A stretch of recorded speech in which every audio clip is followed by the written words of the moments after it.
All right. The Age of Broken Video Games by NakeyJakey. I think the first thing that comes to mind when I think of the PS4 and Xbox One era is all of the games that released in just a totally busted state. Don't get me wrong, broken games have existed since long before the PS4 and Xbone. Shout out Superman 64. Hi Clark, how are you? Good to see you. Haven't seen you since college when you lasered that professor. But there definitely weren't nearly as many big budget AAA busters. You know, Big Rigs is barely comprehensible, but that game was made by one man in a pond, not a giant AAA Megatron. Back in the prehistoric days of the Xbox 360 and PS3, downloading an update to fix issues or add stuff to your disc-based game after its release was like a fairly new concept, but like an actually pretty cool concept. Wait, so the interweb can make my already legendary game even more legendary by downloading this epic Chuck Norris update? That's pretty like a boss. I see no way this could ever end badly for the consumer. It is 2007, I just saw Michael Clayton. But nowadays, the disc inside that case you just bought is practically dead weight the second you've installed the game and downloaded the likely necessary giant update full of fixes not included on the disc. Because the disc was actually manufactured months prior to the game's set release date, and the developers kept working on stuff during that time, likely because the publisher set the release date way too early and were just like, it's fine, everyone has the internet, you'll fix it in time, just never stop working. You don't have to see your family. Your family is dumb. Your families are literally the cringiest idiots I've ever seen. Why do you want to go home to them? Doo-doo, goofy. Your family? L. The disc may as well Fucking just be a true doctor's and note that based. tells your PS4, yes, my son actually does own the game. Now, go ahead and give him the necessary day one flu shot. Oh my god, it's 87 gigabytes. Fallout 76 didn't even actually come with a disc, so you actually just got a cool new blue coaster for your... I'll say this. This is the worst part about gaming now, like 2010s plus, is that there's a day one patch and the games are not released when they're done. Because companies know they can get away with it because they know that like within a month they can fix whatever problems they haven't fixed yet.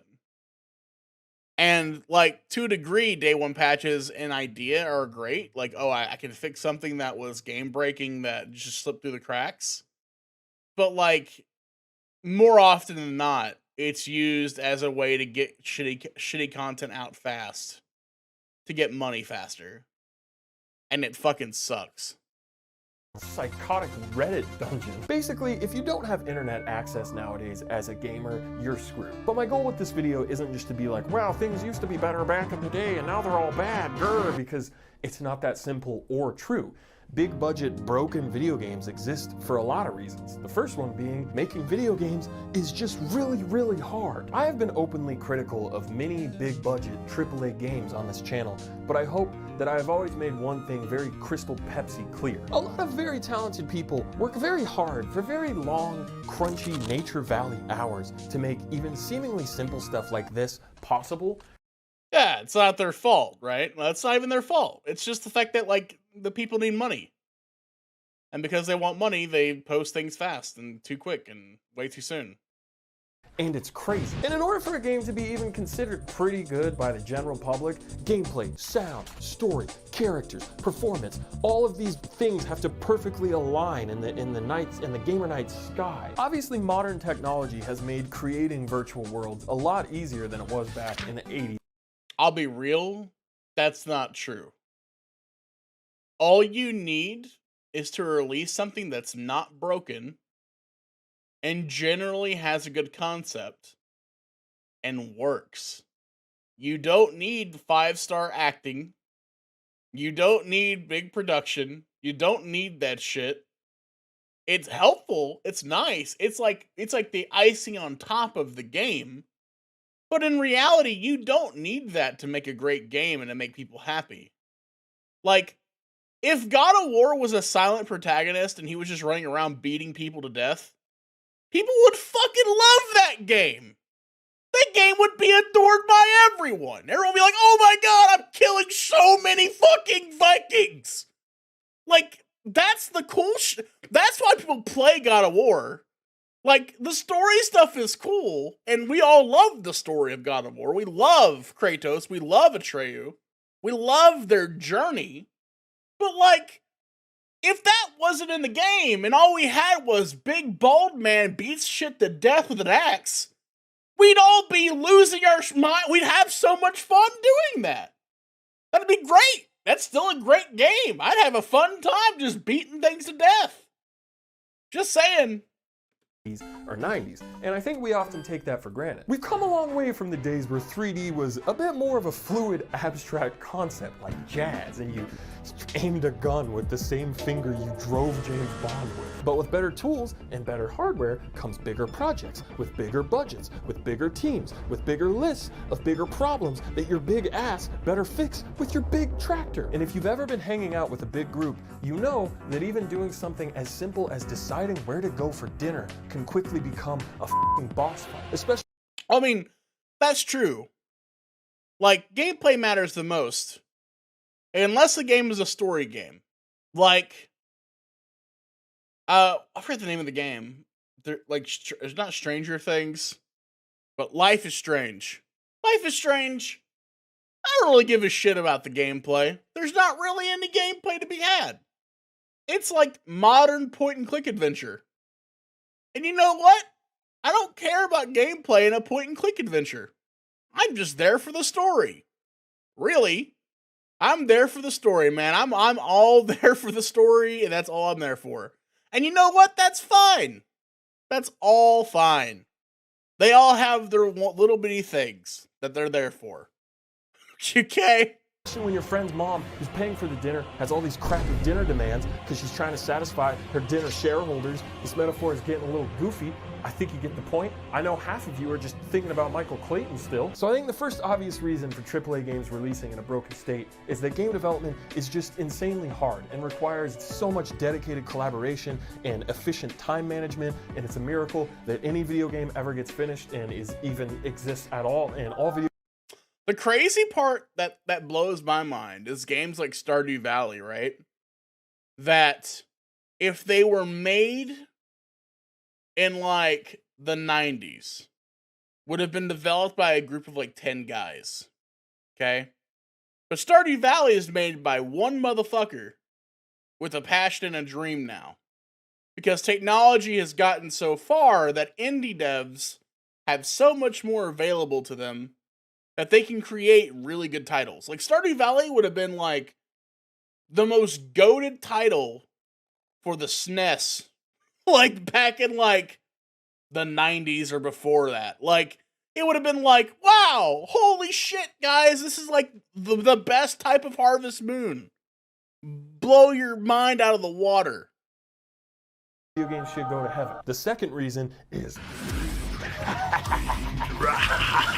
okay, buddy, that's enough out of you. Hi, I'm Jakey, and Jakey, attorneys at law. And I'm here to tell you about today's video sponsor, PayPal Honey. Honey is a free online shopping tool that automatically searches for promo codes at checkout, like a little deal detective, so that you don't have to. Honey works for so many things. Things that you're probably already buying, like shoes or chairs, on websites that you're probably already shopping on. And did I mention that it's completely I love these free? ads, by the way. Objections over here. Sustained and overruled. Shit. Anytime you see your little dancing detective up here, just click apply coupons and let little short in-video ads are awesome. Save you some money. Dang. I recently needed a when new you when they put this work into them, it feels good. In so much personally, money, for reasons I'm not at liberty to say. So naturally, I looked online for a cute new backpack that I could take into the courtroom, and Honey found a coupon for it and God. Whether you use Google Chrome, Opera, Firefox, so yeah, when creators make their own ads, like it's actually good content, man. Like I've seen a lot of people like Pint's another YouTuber that I love, that all of his ads are fucking great. They're all just entertaining. Safari, or for whatever reason, Microsoft Edge, you can add Honey to your browser for free by going to joinhoney.com/NakeyJakey. Using my special link helps the channel. Also, by the way, if you don't have that Honey extension, come on. Come on, guys. It's 2023. You should have this by now. Save yourself money. It's for free. It's free. and is greatly appreciated by all of the attorneys here at Jakey, Jakey, and Jakey, and Jakey, and Jakey, and Jakey, and Jakey. Thank you to Honey for sponsoring this video, and now let's get on back to this episode of NakeyJakey in the age of Michael Clayton. As most of you in the audience know, new video games sell around $60, or I guess now $70 on PS5 and Xbox Series S. And Battle.net. X, why the did they call them that? And it's been around that $50 to $60 price point for a while. Or actually, let's be real about something. Most games don't release with just the base price. It's like, if you want to play the game like a bitch, here, pay $50, you fucking cheap bastard. And then it's like, if you want to play it like a god tier gamer, pay me $60.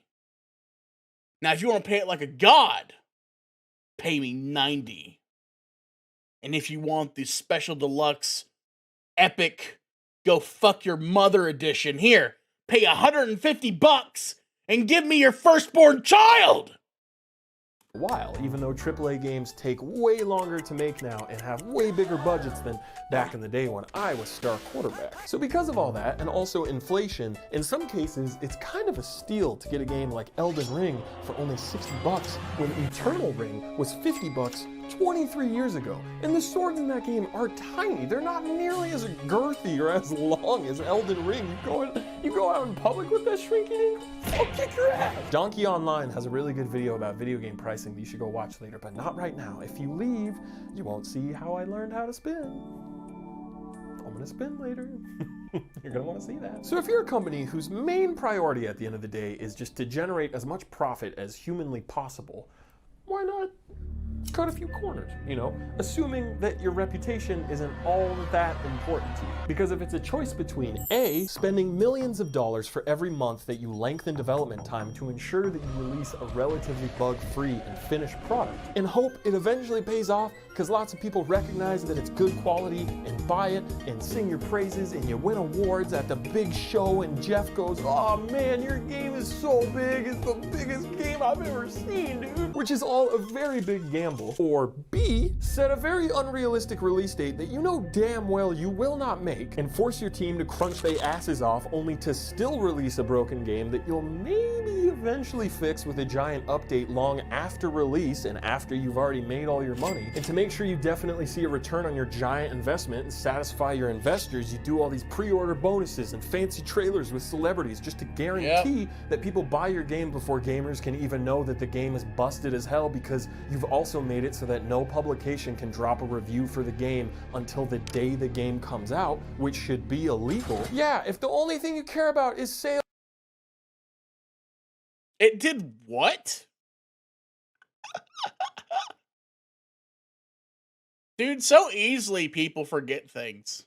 Like, people are like the most simple-minded thing in the world, man. Like, so many people forgot about the controversy surrounding Cyberpunk just because the anime was good.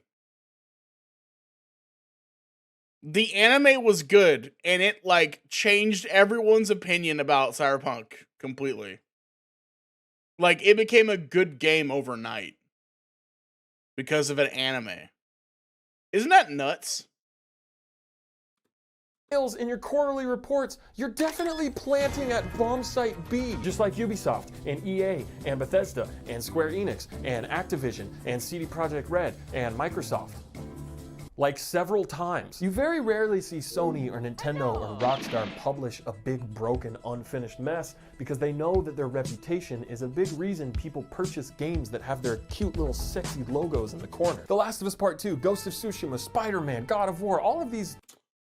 Honestly, this used to be the reason why people bought Blizzard games. People bought games from Blizzard because of this reason as well. And then we all know how Warcraft 3 Reforged came out. Sad fucking days, man. Sony exclusives released in relatively bug-free and complete states. And, well, Days Gone was iffy, but we don't have to talk about Days Gone. Yeah, I said your name, sweetie. Now go back to bed, okay? Doesn't mean that those devs didn't have to crunch like hell to reach the finish line. No, unfortunately, crunch is... The signs were on the wall before Reforged, but the games were relatively still Blizzard polished. Like, Blizzard polish meant a lot, even if the game wasn't fun completely.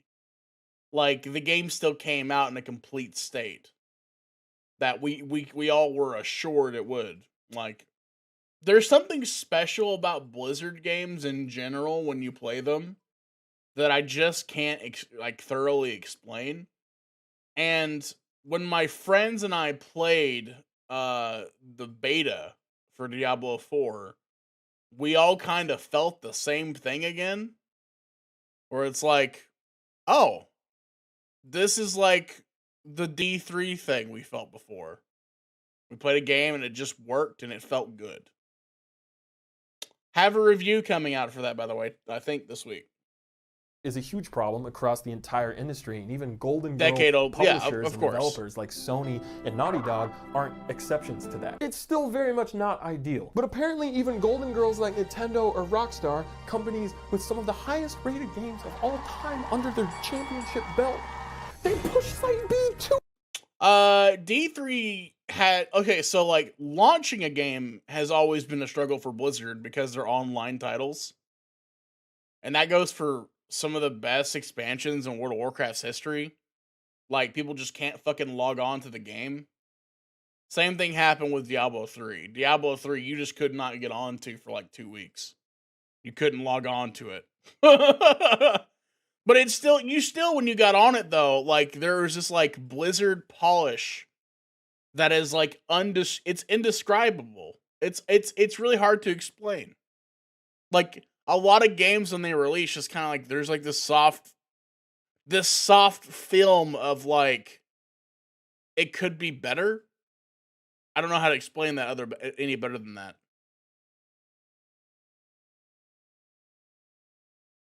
Error 30, yeah. Well, but besides like logging on and getting to the game itself was my point.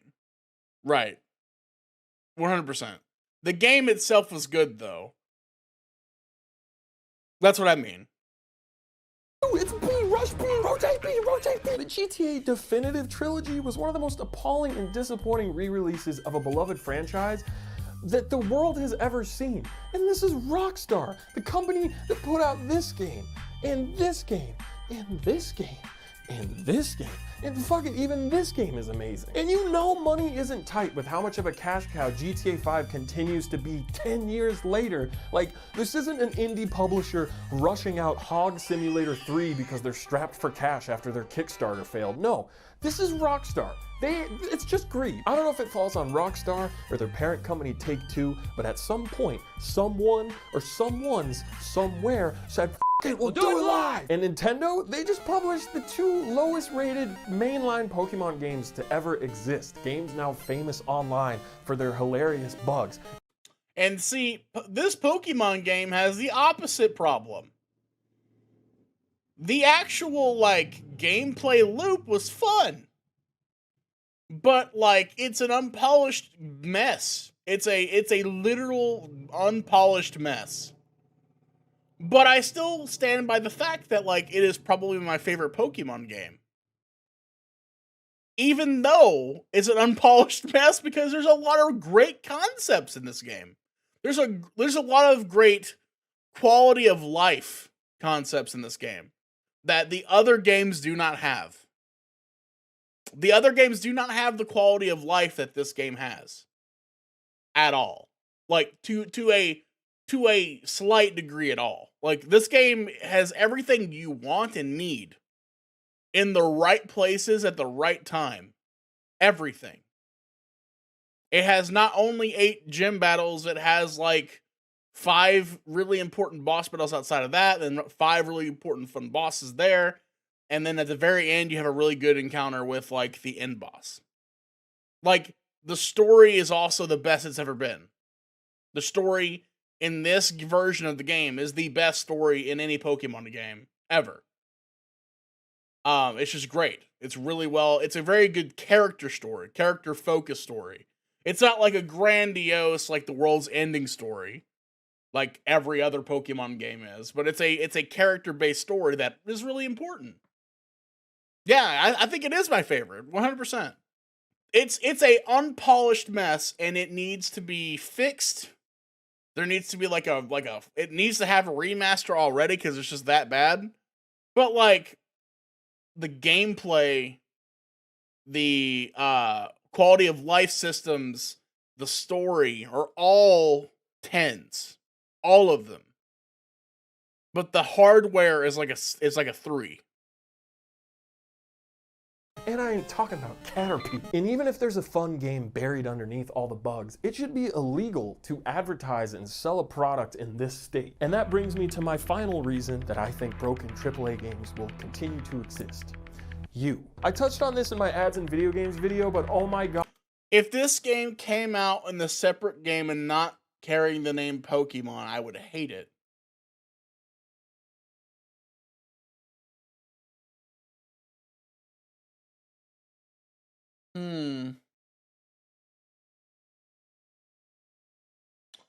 I think I understand what you're saying, but here's what I think. I think if it were released and it was a game that wasn't Pokemon, I wouldn't give it a chance. I wouldn't give it a chance, which is different than I would hate it. Okay? Because I think that if it came out in a game and it wasn't Pokemon, I wouldn't give it a chance because of the first impression. And because of the first impression, and the fact that I wouldn't give it a chance, I wouldn't say it's a great game. Because it carries the name Pokemon, I gave it a chance and stuck to it. And I loved it. Does that make sense? God, stop pre-ordering games. That's why these companies keep promising to serve you hot lunch square pizza and then go, psych, you're getting swapped! Because they know the average consumer is gullible as hell and overly trusting and super loyal to their favorite thing, and they prey on those sensibilities to make sure that your money ends up in their pocket. And it does. Every single time. Pokemon was busted as hell and still sold 20 million copies. It's like serious gamer Stockholm syndrome where people will watch a pre-release review for a game like Dying Light 2 on IGN or GameSpot and defend the game like their fucking life depends on it, even though they haven't even played it yet. Okay guys, but remember, this is without the day one patch, and we all know those usually fix everything. You can't spell ignorant without IGN or ants. And even months after the damage is done and a broken product has sold millions of copies because apparently gamers have toasters for brains, people in the comments will once again applaud. I got that game with a graphics card. Anthem? I got Anthem because I owned a graphics card that it came with. I was like, I'm looking to upgrade my computer. I want to get a computer. So I went and looked at like parts for computer. Graphics card, $260 for a 2060 off of Amazon, which is hilarious, by the way. Getting a card for that cheap now would be fucking impossible. But I got it for like super cheap, and it was like came with free Anthem. I got Anthem for free. Played that game, and I played the game with the graphics card that was supposed to come with it to support Anthem, and it couldn't support Anthem. I played Anthem, and like the game was lagging so bad it was unplayable. And defend companies like EA or CD Projekt Red for sticking with their game and fixing it long after release, which it's like, I guess that deserves some level of praise, maybe?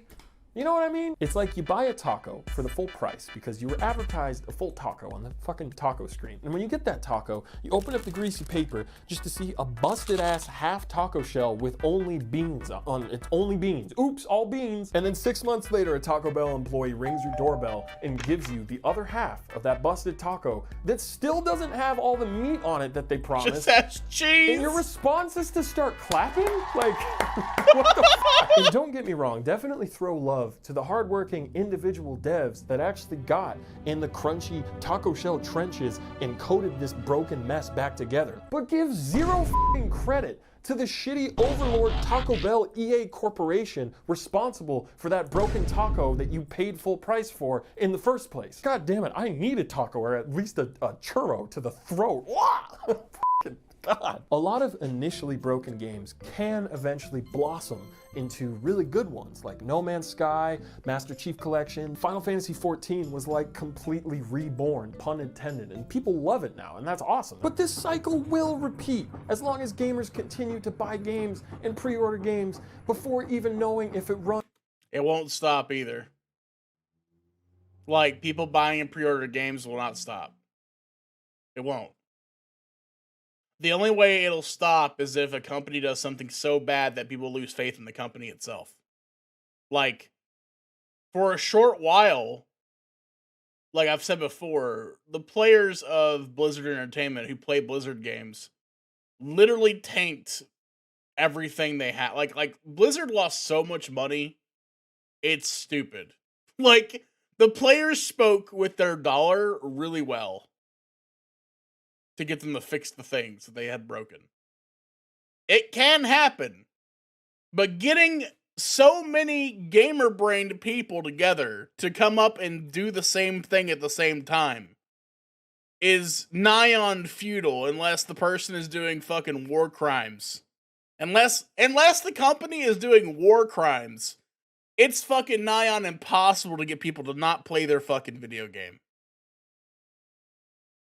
As well as the pudding on their treadmill. The only possible change starts with you and what you choose. Well, yeah, and I think that's what is the most discerning part, is that people don't pay attention.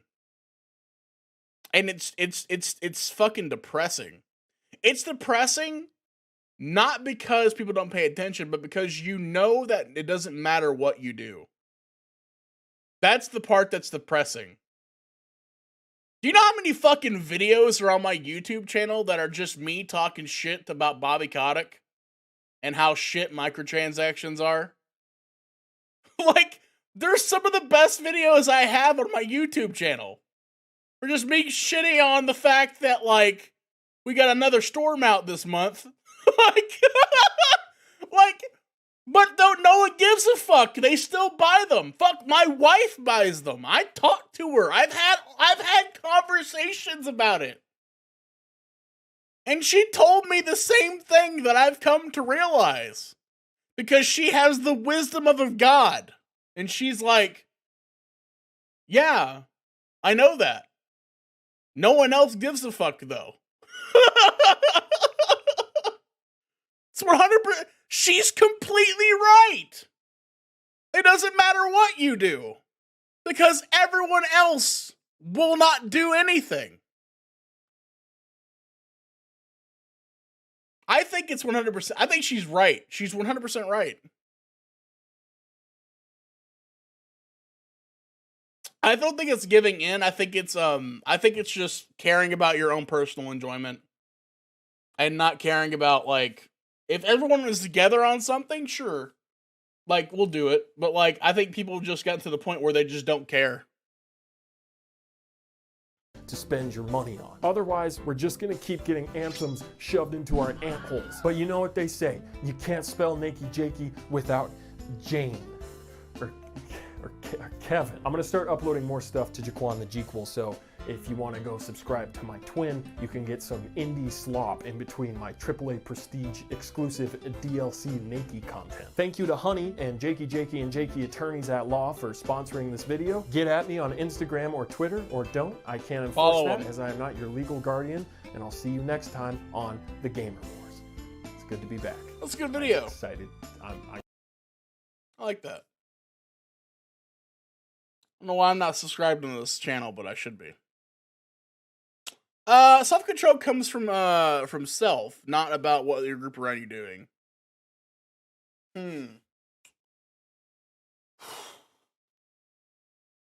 I think that to a degree you're correct.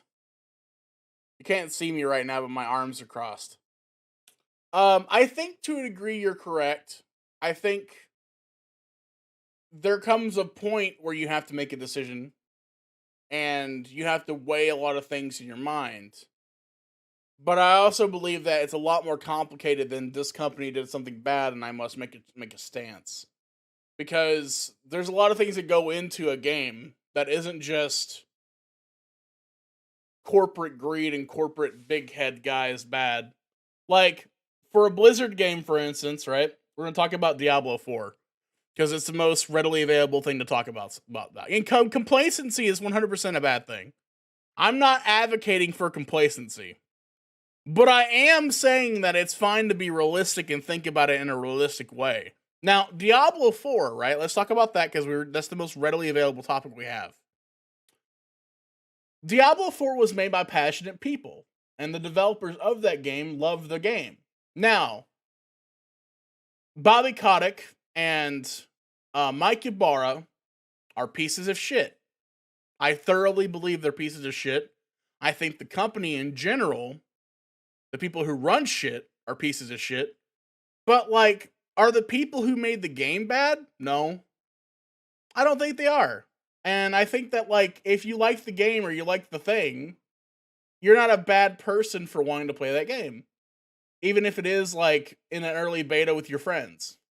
I will say I don't think it's a bad thing. Now, if it's a AI-generated game from a dog shit company with no heart, no love in it, and it's released in a broken state, I think you have every right to not buy the game, and you should probably not do that. Because you're getting a broken title that has no love in it.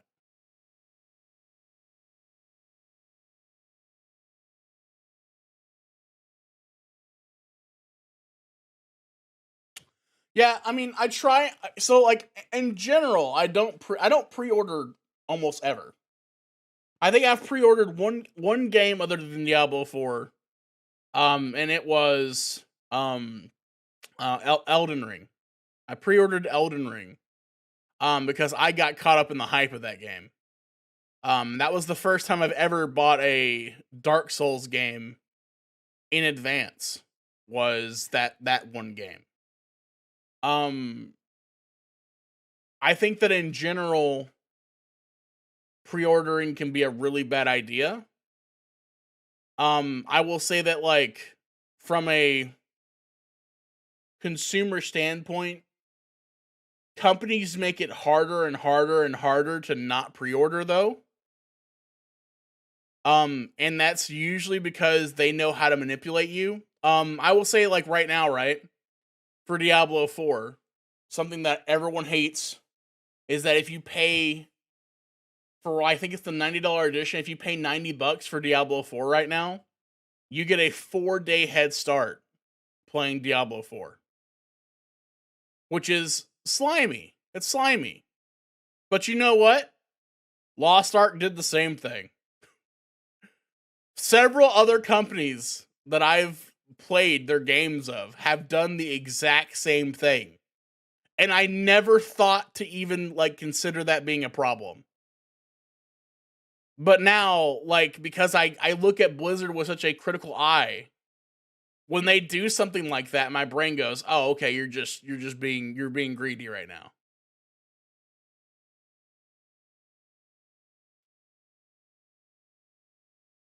No, I get that. I laugh at that too. I like, it's not a big deal to me. It's not a big deal, but I understand. But now that I understand what they're trying to do to people, right? And because I understand what they're trying to do to people, it bothers me more, right? Because I understand now that, oh, it's 4 days because they really don't want you to pay $70 for their game. They want you to pay $90 for their game. So really, Diablo 4 doesn't cost $70. It costs $90. Because $90 is the price of entry for the 4-day early thing. And that's the same thing for, like, Lost Ark. That's the same thing for these other games. Like, Lost Ark is a free game. Lost Ark was free. But if you paid $70, you could get in a week early. You got in a whole week in advance of everybody else. And it's even worse than Diablo 4, because a week early in Lost Ark, in an online, it's an MMORPG. You're a week ahead of everyone. In Diablo, all you get to do is beat the game, because Diablo works off seasons, and the first season isn't even available until, like, a month after launch. So getting in early in Diablo 4 doesn't even fucking matter. But people treat it like it's the end of the world, and they need to do it. They must do it. They need to get in 4 days early. But in reality, you're not getting, like, if you're trying to be competitive, it's not doing anything for you.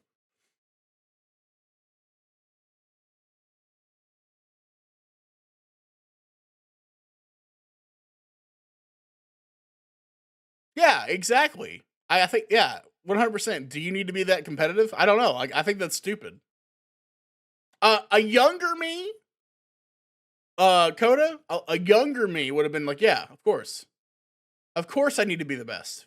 I need to be the best like no one ever was. To kill demons is my real cause. Okay? Like, that would have been, the younger me would have been, yeah, of course I need to be in 4 days early. Of course. If someone straight up said their goal was to be competitive in that game, then I understand. Yeah. I mean, I don't understand even then. Even then, it's stupid. Even then, it's a really dumb thing to do. But just being like, all my friends are getting it day one, I need it. Just like, wait 1 week. It's not a big deal.